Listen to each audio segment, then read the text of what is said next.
Feast, and I'm your host, Dave Ross, and always a pleasure on a Tuesday to be joined by Lou Finocchiaro. You can follow him as I do at Lou. Of course, he's the host of the Bout Business podcast. Lou, I feel like, and my family, by the way, sends their regards over the Thanksgiving weekend, that we're family. It's always great to catch up with you on Tuesday to look ahead at the fight card. Did you enjoy your week away with the Thanksgiving break that the UFC gave us?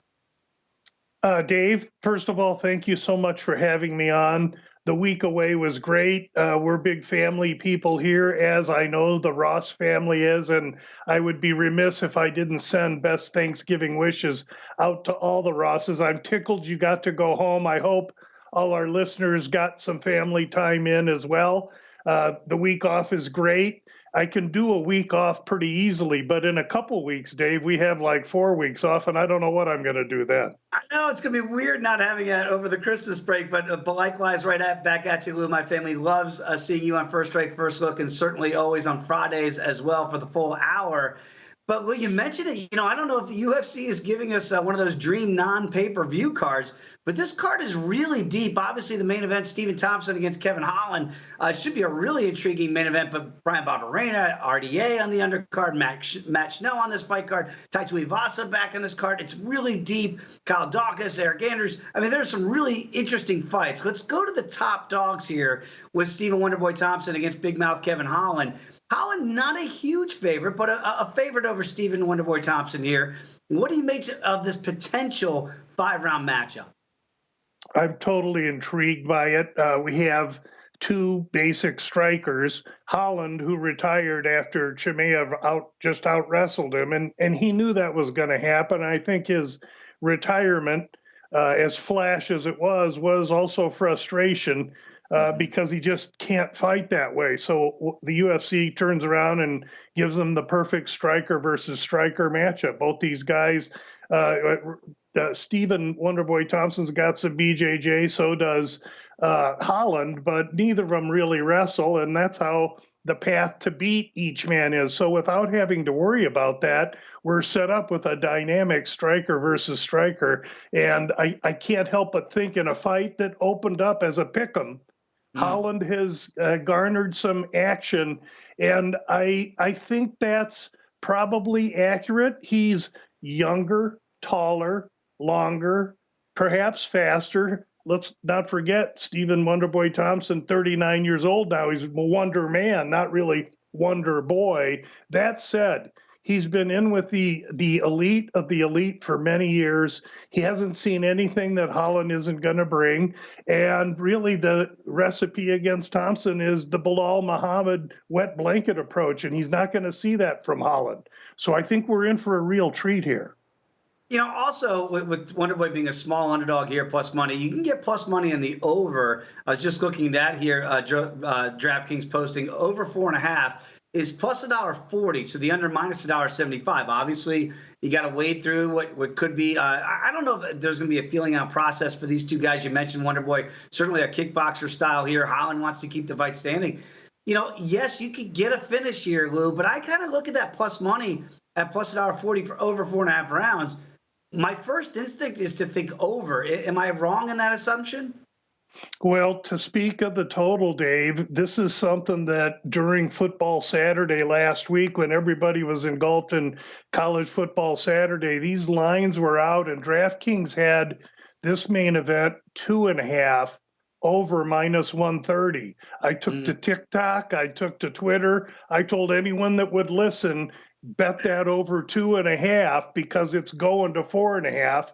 It was in fact 4.5 at every other outlet. Now, I don't know that it was a mistake. I've seen this happen before, but we got to be ready to pounce. I surely love the over 2.5, and I'm aggressively positioned that way. As far as getting to the 4.5, now I'm polluted because if I want to get cute, that fight to go the distance is minus 200. So I can get cute with middles there. Overall, I tend to lean a little this early in the week to Stephen Wonderboy Thompson, and I tend to think that if he wins, it's going to be via decision.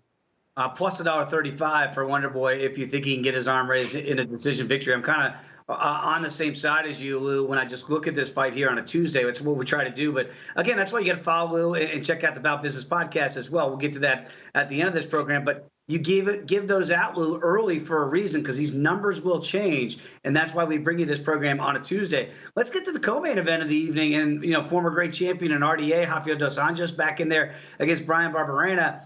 What surprises me is you mentioned Wonder Boy Thompson is kind of Wonder Man these days, getting up there a little bit in the tooth. What about RDA now as almost a $5.50 betting favorite, minus 540 here against Barberena? Is that a little bit too high for your liking? I understand that he has more ways to win the fight. Barberena kind of one of those tough guys who kind of come straight ahead, but this feels a little bit too big for my liking.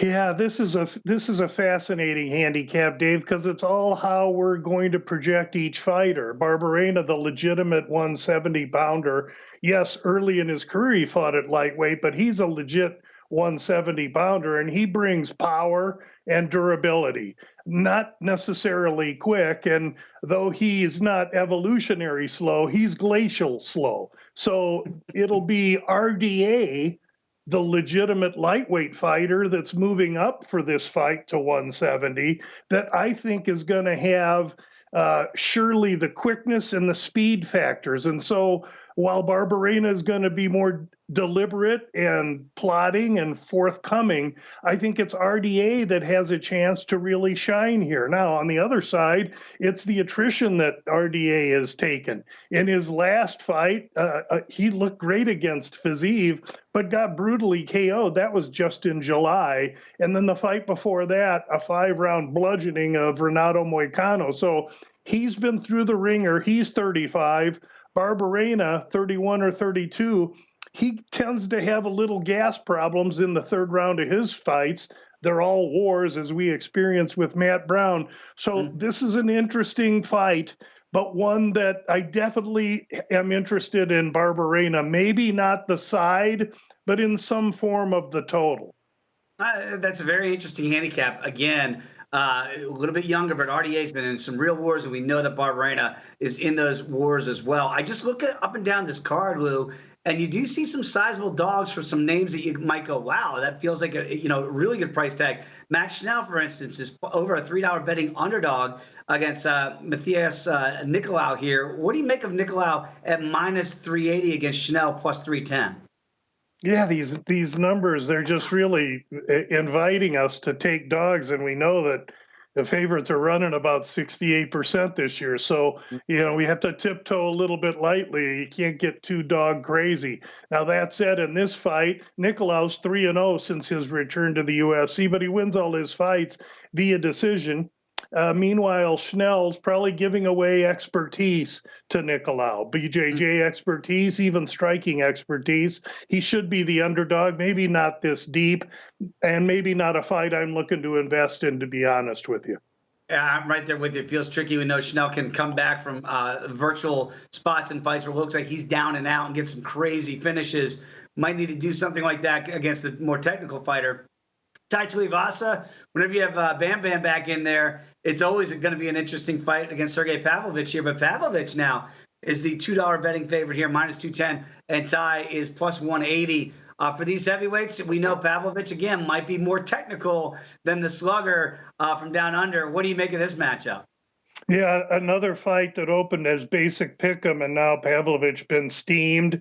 Both two lefties, but Pavlovich going to have 9-inch reach advantage. He has a really, really long span. His punches are straight, and Tuivasa's off of a knockout himself at the hands of Gane just a few months ago. Tai's turning it around real quick for a heavyweight match against a guy this structured in Pavlovich. I hate to be leaning this early on so many favorites, but you're picking fights that I think that the legit guy is favored.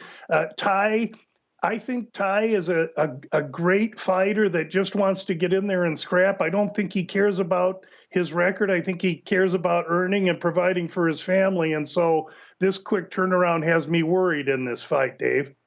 Yeah, and he is one of the more popular fighters, obviously, with the Shui, win, lose, or draw. But you're right. It seems like Maybe he just wants to get into a slugfest for a guy with a 9-inch reach advantage. It's going to be tough to touch the taller man, that's for sure. Kyle Dawkins is a big over $2 betting favorite against Eric Anders. Of course, Alabama football fans remember that name well. The Joker is back, Jack Hermanson against Roman Dolidze. Boy, that fight seems very, very intriguing to me. Is there another fight on this fight card, Lou, that you really like here on a Tuesday? Well, you hit on the Dolidze Hermanson. You know, Jack Hermanson's a great fighter, really a dynamic grappler, jiu-jitsu expert, okay striking, but boy, the guy doesn't get any continuity in his fights. Everyone cancels on him. The fights get restructured, rearranged. Here comes Dolidze on short notice. Hermanson, a guy that doesn't like to get bullied, and Dolidze, a consummate bully. I think Dolidze's live here. I like him. There's a dog that I absolutely have my eyes on. Jack just doesn't like to get bullied, and I think this is a bad matchup for him. It's a great point, though, the stylistic matchup for Hermanson. All the fights seem herky-jerky. Guys don't like to get in there because there's just no flow. I think you could say the same about opponents of Clay Guida, the Carpenter back in here. He's trying to defeat Father Time. He's just a small dog to Scott Holtzman here. But again, you know what Clay Guida is going to do, Lou. He's going to wrestle. He's going to shoot. He's going to try to make this an ugly, grimy fight. And people don't like to fight that style again. What do you make of that matchup very quickly? Yeah, he's going to bring cardio, and he's been busy. He's been active. Meanwhile, Holtzman talked about retirement and has been training between here and Phoenix and out in North Carolina. So a lot more question marks with Holtzman. Guida, the known product. I tend to like your analysis on Guida and tend to regard him seriously. Yeah, plus $1.30 right now here on a Tuesday. Okay, Lou, before we say goodbye for this edition, First Strike, First Look, tell the people about the Bout Business podcast. The Bout Business podcast is 15 minutes each UFC fight week of just the final releases for that week. We have 3 cards left in the year, looking to close just like an Irish thoroughbred, have a great last part of the year, and finish December strong. Dave, I appreciate you having me on, and we'll look forward to speaking on Friday at First Strike. Yeah, absolutely, Lou, because there's about 5 or 6 other fights that I can't even get to. We can't give away the whole shop here on a Tuesday, but what a deep, talented card it really is. Lou, always appreciate it. Thanks for joining us on First Strike, First Look. We'll see you for the full hour on Friday on VSiN, the Sports Betting Network. Thanks for watching First Strike. Of course, subscribe on YouTube, and we always have First Strike, First Look for you each and every Tuesday as we give you the best of the numbers before we get to First Strike each and every Friday. So download on iHeart, Apple, or your favorite podcast. Thanks for watching First Strike on VSiN, the Sports Betting Network.